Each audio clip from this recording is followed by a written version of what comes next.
Bel bonsoir. Bonsoir tout le monde, bonsoir la Martinique, la Guadeloupe, la Guyane, la Réunion, la diaspora en Afrique, dans l'Hexagone.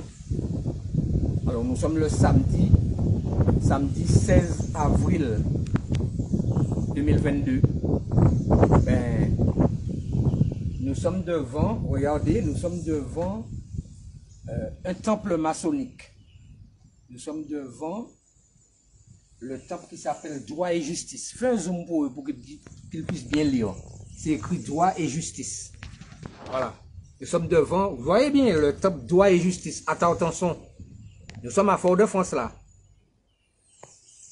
La famille, les gens qui nous suivent. Voilà. Les gens qui nous suivent, nous sommes, je le répète, à Fort-de-France, en Martinique, Montaoutenson, à côté des archives départementales. Bon, je ne sais pas si vous vous rappelez, mais en janvier 2020, on avait été, enfin, on s'était invité. On n'a pas été reçu puisque au départ, on nous avait fermé la porte. Je ne sais pas si vous vous rappelez, on nous avait fermé la porte, ils avaient fait venir des vigiles. Et il y avait ici même un débat public, une conférence publique. Donc, on était venu avec des documents et au départ, il était hors de question qu'on puisse intervenir, mais finalement, nous avons pu participer. C'était en janvier 2020, donc il y a déjà 2 ans. Je ne sais pas si vous vous rappelez, mais enfin bon, certaines personnes s'en rappellent. Vous pouvez remonter nos pages Facebook, vous allez retrouver la trace de cette manifestation, enfin de cet événement. Alors, pourquoi nous sommes là aujourd'hui? Nous sommes là aujourd'hui, mesdames et messieurs, pour répondre à ce document. Fais un zoom dessus. Fais un zoom dessus. Regardez. C'est un communiqué de presse du 13 avril. Je vous ai dit, nous sommes le 16 avril. Donc, c'est pas vieux.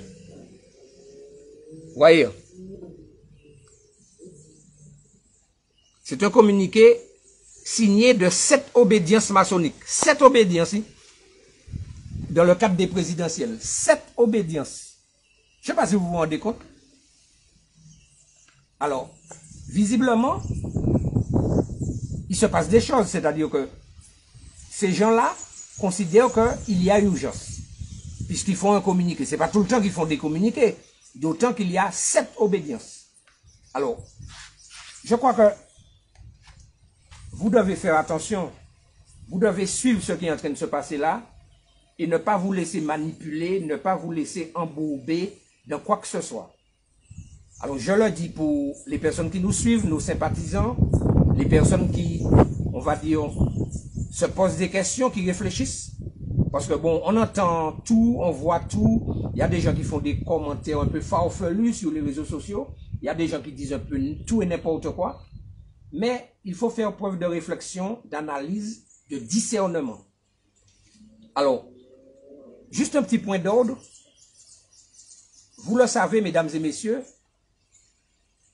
dès le début, enfin, il y a déjà un bon moment, on vous a dit, et on vous le répète, nous ne participons pas, nous n'avons pas participé, et nous ne participons pas à ce scrutin.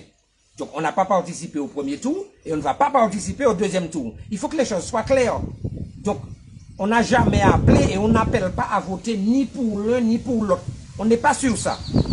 Il faut comprendre que, de manière juridique, de manière concrète, c'est pas une idéologie, c'est pas une conception. De manière juridique, la France, à l'heure où nous parlons, n'est pas une république. La France n'est pas un état de droit. Et la garantie des droits n'est pas assurée. Donc, par conséquent, la France est un régime actuellement qui ne dit pas son nom. Cette nation-là, la France, c'est un régime, je le répète, qui ne dit pas son nom. Donc, nous ne pouvons pas, sérieusement, honnêtement, participer à une mascarade, à cette mascarade démocratique.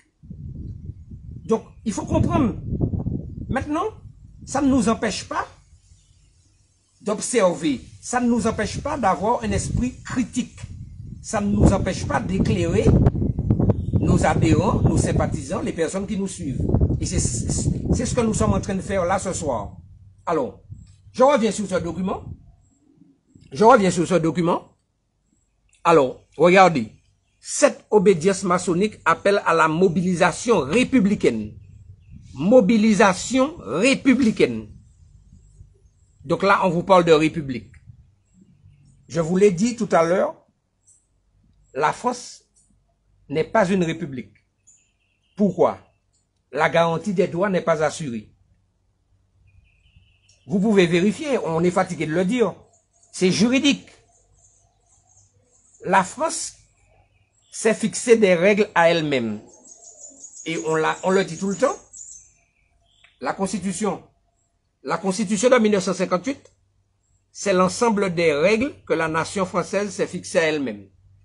Or, de manière sérieuse, l'article 16 de cette déclaration vous dit bien que toute société dans laquelle la garantie des droits n'est pas assurée n'a point de constitution. Donc, s'il n'y a pas de constitution, il n'y a pas de république. Donc, il n'y a pas de raison qu'on puisse participer à une élection quelle qu'elle soit, puisque la garantie des droits n'est pas assurée.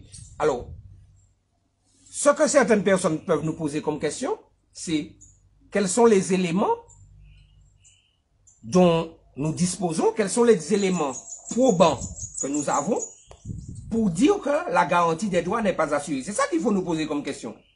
Ben, la liste est longue, hein? Vous l'avez sur nos pages Facebook. On ne va pas reprendre, mais la liste est extraordinaire. Vous avez déjà le crime de l'esclavage qui n'est pas réparé. Vous avez, bien évidemment, le vol des terres. Vous avez le problème, tiens, du droit et de la justice. C'est pas ça qui est écrit là. Bon, pas ça aussi, c'est moi qui dis bêtises. C'est pas écrit droit et justice. Hein. C'est ça qu'on voit là. Donc, on a le problème du droit et de la justice. Ça veut dire quoi quand je dis ça? Mesdames et messieurs, c'est très sérieux. Le problème du droit et de la justice, c'est que nous avons une justice française qui n'est ni impartiale ni indépendante. Donc, il y a un problème, il y a un souci majeur. Vous avez le problème des violences policières, violences de gendarmes. On a, bien entendu, la problématique de l'empoisonnement au chlordécone, tout le monde en parle. Donc, on voit bien qu'il y a un problème majeur. Il y a la corruption dans les institutions de la République. Donc, en fait, c'est très sérieux ce qui est en train de se passer là. La garantie des droits n'est pas assurée. Donc, on ne peut pas dire que la France est une république. Sauf si les gens qui disent ça, finalement, eh ben, ils sont heureux dans leur petit coin, dans leur petit cocon, et ils n'ont que faire des personnes en souffrance, ils n'ont que faire de la corruption, de la méchanceté, du mensonge, du système français, donc de la République, ils n'ont que faire. Ça ne les intéresse pas, donc ce qui les intéresse, c'est uniquement leur confort personnel, uniquement leur bien-être, et fort de ça, ils mettent de côté, on va dire, toutes les problématiques que nous soulevons, jusqu'au jour où ils sont eux-mêmes à leur tour frappés. Alors, regardons sur ce document. C'est vrai qu'il commence à faire, voilà. Regardons un petit peu sur ce document. Regardez. Alors, qu'est-ce qu'ils nous disent? Des menaces inquiétantes pèsent sur notre société. Je vous l'ai dit, ça a du sens ce que je dis. Je vous ai dit que, article 16, toute société dans laquelle la garantie des droits n'est pas assurée n'a point de constitution. Et eux, ils nous disent, des menaces inquiétantes pèsent sur notre société. Notre société. Et il vous parle de exercer son droit de vote, son devoir de citoyen, afin de préserver notre démocratie. Alors, on a toute une série de grands mots, de mots habituels qu'on entend sur les médias, mais qui, en réalité, ne sont que de l'enfumage. Tout ça, c'est de l'enfumage. Parce que il faut mettre de côté tous ces mots, qui sont bien jolis, qui ont du sens à partir du moment où ces mots reflètent la vraie vie. Il faut que ces mots soient en corrélation avec ce que nous vivons au quotidien. Il ne s'agit pas justement de faire de la philosophie. Voilà, regardez là. Voilà, cercle philosophique. Voilà.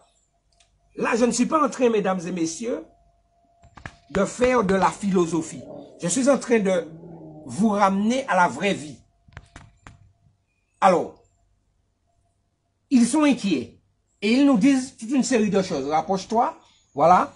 Alors, voilà. Ils nous disent, il est primordial que les citoyennes et les citoyens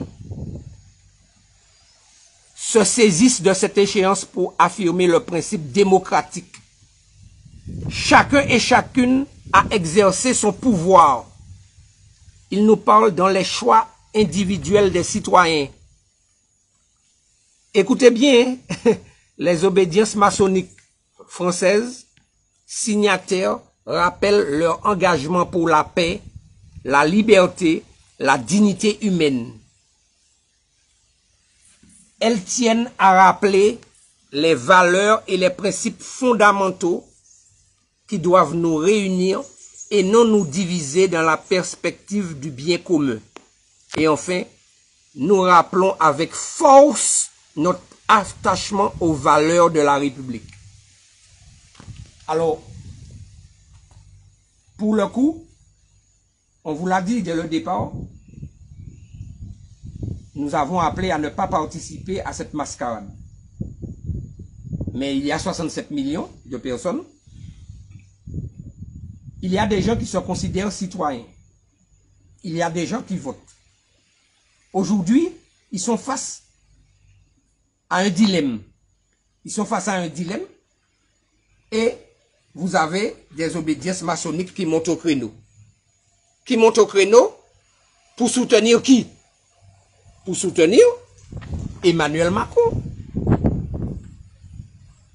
Est-ce à dire que Emmanuel Macron est l'un des leurs? S'agit-il là d'une solidarité fraternelle? Ben, de ça, il n'y a qu'un pas. Mesdames et messieurs, le sujet est éminemment sérieux parce que on nous parle dans ce document à plusieurs reprises de citoyenneté. On nous parle de république et de citoyenneté. Nous avons vu que la France n'est pas une république de manière factuelle. La France n'est pas un état de droit. La France est un régime qui ne dit pas son nom. Mais lorsqu'on parle de citoyenneté, il faut qu'on dise les choses. Lorsqu'on parle de citoyenneté, ça signifie quoi? Un citoyen est avant tout une personne humaine. Lorsqu'on naît, lorsqu'on vient au monde, on ne vient pas au monde citoyen. On vient au monde personne humaine. Ensuite, vous êtes rattaché, on vous intègre dans leur système, de manière à ce que vous puissiez devenir un citoyen. Mais un citoyen, mesdames et messieurs, un citoyen, au sens, vous pouvez regarder au sens de la charte des droits et des devoirs du citoyen. Il y a une charte, c'est pas moi qui le dis, hein. Vous pouvez le vérifier. Ce document est en ligne, regardez là, le lien. Le site du ministère de l'Intérieur. Voyez, c'est pas des fake news. Vous allez sur Internet, vous allez vérifier, mesdames et messieurs. La charte en question, elle est en ligne sur le site du ministère de l'Intérieur. C'est-à-dire, sur le site de Moussa Darmanin. Sur le site de Moussa Darmanin, enfin, Gérald Darmanin, Moussa, vous allez retrouver cette charte. Lorsqu'on vous parle de cette charte, on vous parle des droits et des devoirs. Lorsque la déclaration de 1789, eh bien, à force constitutionnelle, lorsqu'elle a cette valeur constitutionnelle, la déclaration, c'est la déclaration des droits de l'homme. On parle bien de droits de l'homme. C'est pas la déclaration des droits et des devoirs de l'homme, c'est la déclaration des droits de l'homme. Donc c'est bien les droits qui sont mis en avant. Ça veut dire que on doit commencer par protéger, préserver les droits de l'homme. À l'intérieur de ce temple, mesdames et messieurs, là, en janvier 2020, nous sommes rentrés à l'intérieur. Bien entendu, nous avons échangé avec le grand maître du Grand Orient. Le grand maître de toute la France était venu ici. Je crois de mémoire, il s'appelle Jean-Pierre Hirsch, un truc comme ça. Je me rappelle pas vraiment. C'est Jean-Pierre Hirsch, je ne sais pas. Le grand maître leur grand maître au niveau national. Mais lui-même a reconnu devant toute l'Assemblée. Il a reconnu puisque nous avons eu un échange. Nous avons eu un échange juridique. Et lorsque nous avons pénétré à l'intérieur, pour la première fois, nous avons vu un grand tableau, le grand tableau des droits de l'homme, la déclaration des droits de l'homme. Et ces gens-là sont tout fiers de mettre en avant les droits de l'homme, puisque le tableau est à l'intérieur. Ils sont tout fiers. Et pourtant, force est de constater, mesdames et messieurs, que les droits de l'homme sont piétinés, foulés du pied, bafoués en France. Je dis bien les droits de l'homme. Je n'ai pas dit les droits et les devoirs de l'homme. Je parle des droits de l'homme. Donc, on doit commencer par protéger les droits de l'homme, respecter les droits de l'homme. Et ce n'est que lorsque les droits de l'homme sont effectivement respectés, effectivement appliqués, qu'on peut parler de devoirs. Et non l'inverse. Il ne faut pas sombrer dans ces manœuvres maçonniques. Parce que c'est ça. Ce sont des manœuvres maçonniques qui, justement, tendent à faire croire aux gens le contraire de ce qui doit être. Et les gens sont persuadés que, eh bien, le bien devient mal et le mal devient bien. Je ne sais pas si tout le monde me suit. C'est très subtil, mais ça a du sens. Ces gens-là sont en train d'inverser la donne et de faire en sorte que le bien devient mal et le mal devient bien. Il y a un problème là, ici, là.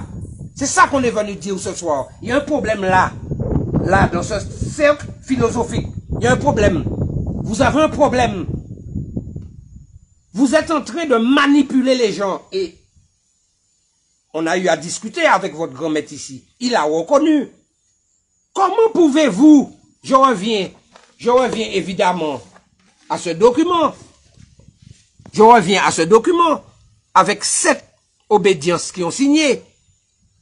Comment pouvez-vous rédiger un tel document en parlant d'attachement aux valeurs de la République? Mais quelles valeurs la République française a? Dites-nous quelles sont les valeurs réelles, les valeurs effectives de cette République, qui pour nous, KJM, n'est pas une République, mais une république. Enfin, un régime qui ne dit pas son nom. C'est ça le vrai problème. Alors, vous avez pris la peine d'intégrer la Déclaration des droits de l'homme de 1789 au cœur même de votre arsenal juridique. À l'heure où nous parlons, Emmanuel Macron et les autres qui font partie de vos obédiences, vous donnez des leçons de démocratie un peu partout à travers le monde, notamment en Ukraine. Vous parlez des droits de l'homme, vous reprochez à la Russie et aux autres, au Venezuela tout près de ne pas respecter les droits de l'homme. Et en Martinique, vous violez nos droits humains. Vous violez les droits de l'homme martiniquais. Je répète que la Déclaration des droits de l'homme, ce n'est pas un simple texte. Cette déclaration a valeur constitutionnelle. D'ailleurs, cette notion de constitutionnalité, de valeur constitutionnelle, cette notion est clairement expliquée par un professeur de droit constitutionnel qui s'appelle Grégory Portet. Vous l'avez sur nos pages Facebook encore. Et d'autres juristes. Donc, je crois que c'est quand même assez aisé. Tout le monde peut comprendre que il y a une hiérarchie des normes juridiques. Là encore, je le dis devant cette loge droit et justice. Je le dis devant vous. Je suis chez vous, là, devant vous. Je le répète. Il y a une hiérarchie des normes juridiques. Ça veut dire qu'il y a des règles. C'est comme au football, mesdames et messieurs. Il y a des règles.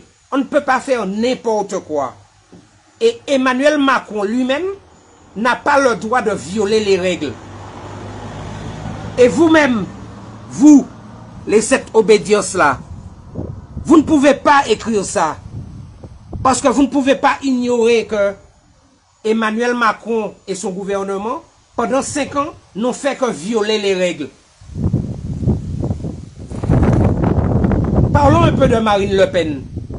Mais Marine Le Pen, en fait, son parti est un parti raciste. Mais on le sait. Marine Le Pen elle-même, qu'est-ce qui l'empêchait dès le départ de pointer du doigt justement cette mascarade? Elle ne l'a pas fait. Elle a besoin de vote. Elle a besoin que les gens votent pour elle au 2e tour. Donc, elle met en avant la problématique constitutionnelle parce qu'elle a besoin d'attirer un certain nombre de personnes. Mais en réalité, toutes ces personnes sont, on va dire, en quête de pouvoir. Ces gens-là recherchent le pouvoir, ni plus ni moins. Ces gens-là ne sont pas sincères.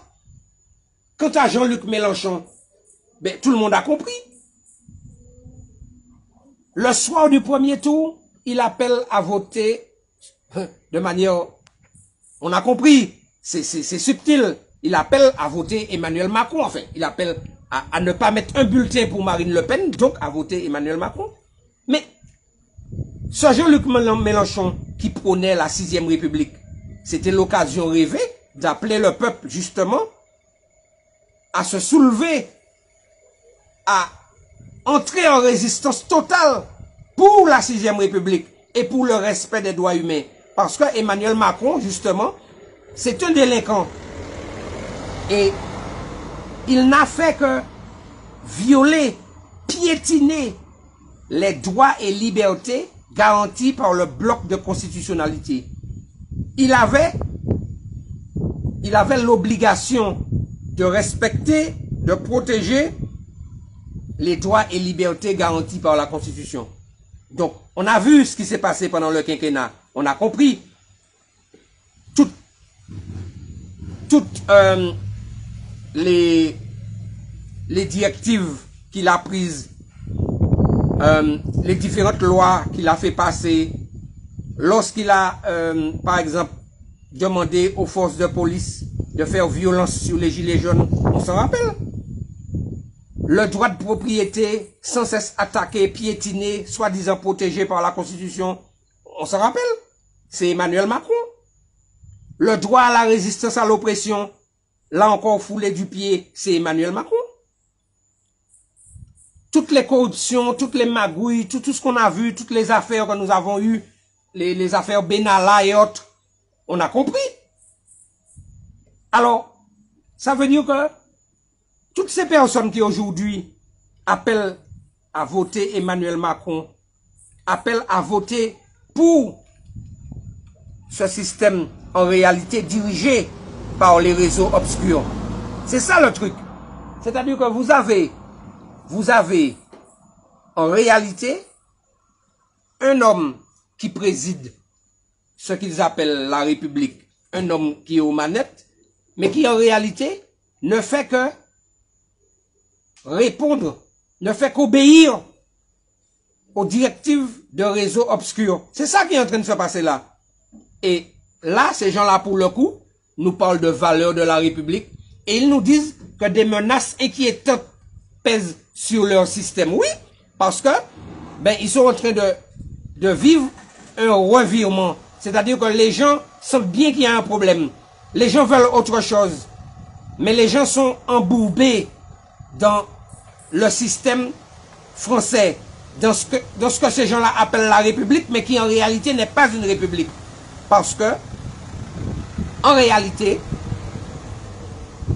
ceux et celles qui gouvernent ne respectent pas les règles que la nation française s'est fixées à elle-même.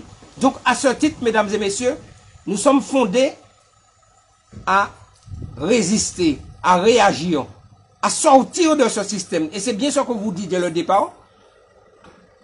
Nous vous avons invité à ne pas participer à cette mascarade, mais plutôt à évoluer vers l'émancipation, sortir du système français et, on va dire, prôner, partir vers la responsabilité réelle.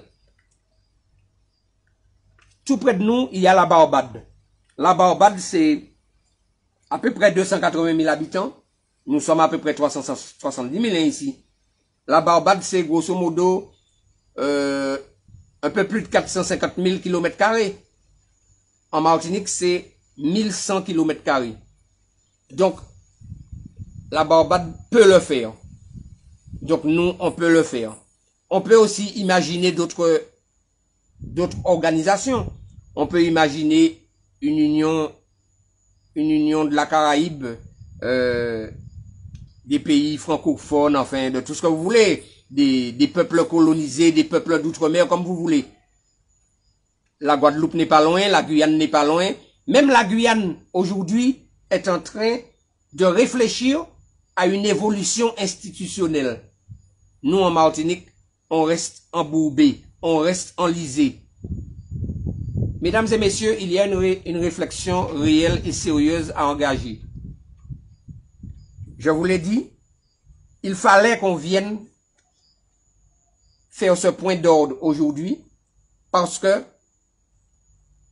eh bien, la majeure partie des gens se laissent manipuler par leurs médias, les médias de ces gens-là. Les médias de ces gens-là, faites attention. En fait, ces gens-là ont peur de perdre le pouvoir. Ils ont peur que plus rien ne soit comme avant. Et nous, on doit faire en sorte que plus rien ne soit comme avant. Ce système n'a fait que détruire nos vies. On ne va pas reprendre la problématique Covid. On s'en rappelle. On sait bien ce qui s'est passé. On sait bien que 80% des Martiniquais ne voulaient pas ni de leur injection expérimentale, ni de leur passe sanitaire. On a bien vu comment nos élus, nos représentants ont réagi. On a bien vu comment ces gens-là représentent le peuple. On a bien vu ce qui s'est passé dans la crise Covid. On a bien vu qu'ils ont, tiens, la Macronie, c'est ces gens-là. Où ils étaient? Ces gens-là, pourquoi ils n'ont pas fait un communiqué de presse lorsque le pouvoir, lorsque la Macronie a organisé l'indisponibilité en oxygène? Comment? Vous avez oublié? Vous avez oublié que au moment où les choses, on va dire, la situation était critique, au moment où il y avait beaucoup de personnes qui partaient, beaucoup de personnes qui nous ont quittés dans la crise Covid, ils ont organisé l'indisponibilité en oxygène, en traitement alternatif, même au niveau de la pharmacopée, rappelez-vous, avec le maire du Gaumont. Comment vous avez oublié, mesdames et messieurs? Vous avez oublié comment la Macronie, comment ces gens-là ont traité le maire du Gaumont? Alors, nous, ce qu'on vous dit, mesdames et messieurs, c'est que voilà ce que nous on dit. C'est lui qui est au pouvoir actuellement. C'est lui qui est président de l'UE, de l'Union européenne. Ce même Macron que vous êtes prêt à faire réélire, il ne respecte pas la charte des droits fondamentaux de l'Union européenne. Je vous ai bien dit, mesdames et messieurs, la charte des droits fondamentaux. Je n'ai pas dit la charte des droits et des devoirs. La charte des droits fondamentaux de l'Union européenne. C'est pas des faits que ça existe. Il ne respecte pas non plus, lui, il ne respecte pas la Convention européenne de sauvegarde des droits de l'homme. Ça existe ça aussi. Ce sont des outils juridiques. C'est pas du vent. C'est pas de la philosophie. Ça existe, c'est concret. Donc, réfléchissez à ce que vous faites, mesdames et messieurs. N'écoutez pas les médias. Comme on dit en créole, enfin créole, en langue martiniquaise, je m'excuse, comme on dit en langue martiniquaise, il ne faut pas que j'emploie ce mot. Qu'a-t-il fait avant la paye? Réfléchis avant agir. Donc, voilà. Je crois que vous aurez compris. Vous aurez compris que nous sommes dans une mascarade. Nous sommes vraiment dans une mascarade.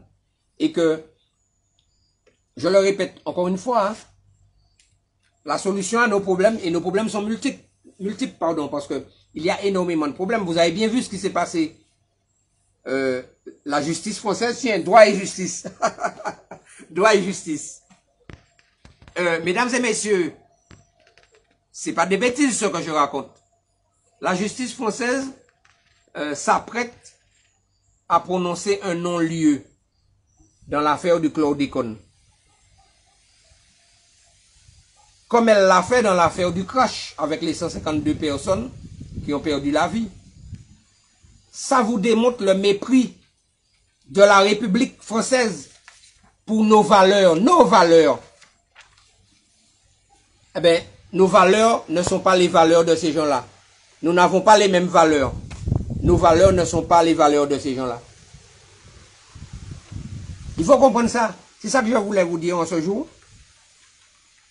Donc, je crois que vous l'aurez compris, il ne s'agit pas d'une idéologie, il ne s'agit pas d'un point de vue. Je vous présente les choses sous un angle juridique. Parce que l'élection présidentielle en question, elle se déroule dans un cadre constitutionnel. Elle se déroule dans ce cadre-là. D'ailleurs, les choses sont très claires. Hein? Regardez l'article 7. Le président de la République est élu à la majorité absolue des suffrages exprimés. Voilà. Il est procédé le 14e jour suivant à un second tour. C'est ce qu'on est en train de vivre là. Donc il y a des règles. C'est ça que je suis en train de vous dire. Il y a des règles. Alors, vous l'aurez compris, lorsqu'il s'agit